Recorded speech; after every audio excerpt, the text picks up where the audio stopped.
Okay, so last time on Katie Kazoo, there's supposed to be a concert and Katie's going to go get her hair cut. She doesn't want to, but Suzanne thinks it's a good idea. And the kids at school are all debating on who's going to fly the highest kite. And Katie doesn't like that because she doesn't like them arguing and fussing and stuff. So Suzanne and Katie are looking at pictures in a magazine of haircuts. This one's pretty, Suzanne said. That model has really long hair and I don't. You could grow it long, Suzanne suggested. By Monday night, Katie asked. That is pretty soon, Suzanne agreed. This hairstyle is really cute, Suzanne pointed to another. Katie looked down at the picture and it was practically a buzz cut. That's way too short, Katie said. I'd like to put my hair up in a ponytail sometimes. Suzanne rolled her eyes. Katie, you have to be stylish, and to be stylish, you have to be daring. Maybe, but I'm not going to be bald, Katie said. Speaking of bald, George interrupted, do you guys know what the bald man said when he got a comb for his birthday? What? Kevin asked. He said, I'll never part with it. Because he doesn't have hair, so he can't part his hair, you know. He began to laugh at his own joke. Katie laughed too. George could be so funny sometimes. Unfortunately, Suzanne didn't think he was funny. That was a really dumb joke. Hairstyles are serious business. They're not something to joke about, Suzanne told him. That made George laugh even harder, which made Suzanne even madder. Just then Emma W. picked up her flute case. Katie, we have to go to band practice, she said. Great, Katie exclaimed. She picked up her clarinet case and leaped out of her seat. Where are you going? Suzanne demanded. We still have a lot of hairstyles to look at. You can't leave now. She has to, Emma explained. We're practicing during recess every day this week. Sorry, Suzanne, Katie said. But your hair, Suzanne said. I have to go. If the band doesn't practice, we won't be able to play. And then there won't be any reason for me to get a new haircut. Suzanne couldn't argue with logic like that. Okay, go ahead. But right after school, you and I are looking at these magazines, every single one of them, until we find the perfect hairdo for you. You'll see. Katie sighed as she looked at the huge stack of magazines. Somehow, Suzanne was turning the search for Katie's new do into a major don't. Katie, sit still, Suzanne insisted. I can't get the rubber band around your hair if you move like that. Ouch, Katie shouted as Suzanne tugged on her hair. I don't know why we're doing this anyway. We have to try things out, so I know exactly what to tell Sparkle when we get to the salon, Suzanne explained. Katie frowned. Why had she agreed to go to Suzanne's house after school? She should be practicing her clarinet instead. But there was something about Suzanne that made it impossible to say no.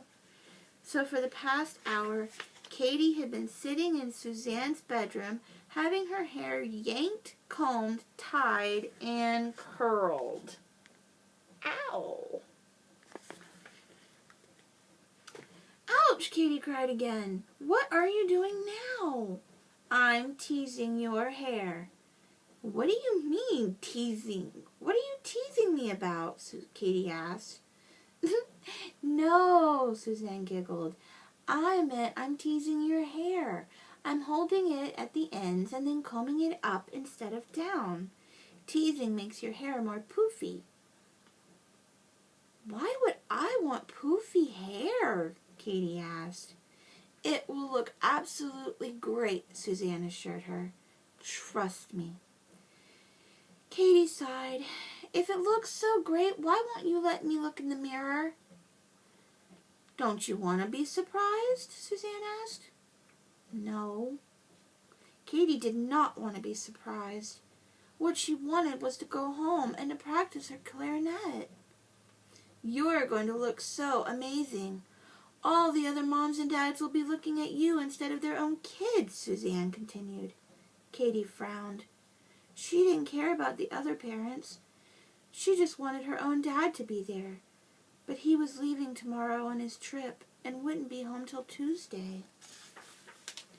Ouch! Katie exclaimed as Suzanne tugged hard on a strand of her hair. Almost finished, Suzanne assured her. Just one more ribbon on the other side. Just then, Suzanne's 2-year-old sister, Heather, toddled into the room. She looked up at Katie and burst out laughing. Katie, silly, she said. Suzanne glared at her little sister. She does not, she told Heather. Katie looks beautiful. Heather shook her head. Silly, silly Katie, silly, silly, silly Katie. Mom, Suzanne shouted at the top of her lungs. Heather's ruining our play date. Mrs. Locke came rushing down the hall. She bent down, scooped up Heather, and then stared at Katie. What are you girls doing? She asked. We're trying out new hairstyles, Suzanne said proudly. Don't you love what I've created for Katie? Mrs. Locke didn't say anything. She just kept staring at Katie's head. Mom, didn't you hear me? Suzanne asked. I heard you, Mrs. Locke replied. I just don't know what to say. Uh-oh. That didn't sound so good. Katie leaped up out of the chair and dashed toward Suzanne's mirror. Ah! What have you done? What's wrong? Suzanne asked. I think it's perfect. Katie stared at the wild red nest of hair on the top of her head. Below were 4 messy braids sticking almost straight out to the top. She started to scream again. I look like the bride of Frankenstein, Katie exclaimed. Don't worry, Katie, Mrs. Locke said. As soon as you unbraid and brush your hair, it will go right back to normal. But I can't go home like this, Katie said. What if someone sees me? I'll fix it now, Mrs. Locke assured her. Thank you, Katie said, choking back the tears. You're going to change it back after all my hard work? Suzanne shouted. That's the last time I'd make you look good. Katie certainly hoped so, because she didn't think she looked very good. What do you think? Do you think that looks good?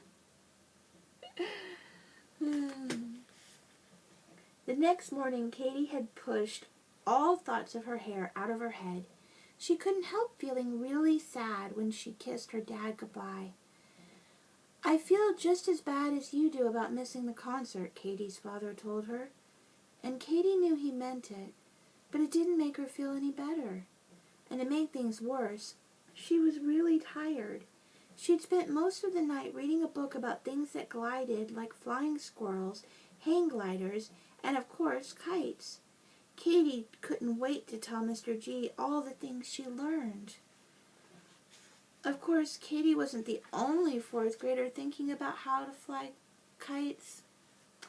And that we will find out more about tomorrow. I love you, baby girl. I hope you enjoyed your story. And I hope you have sweet dreams.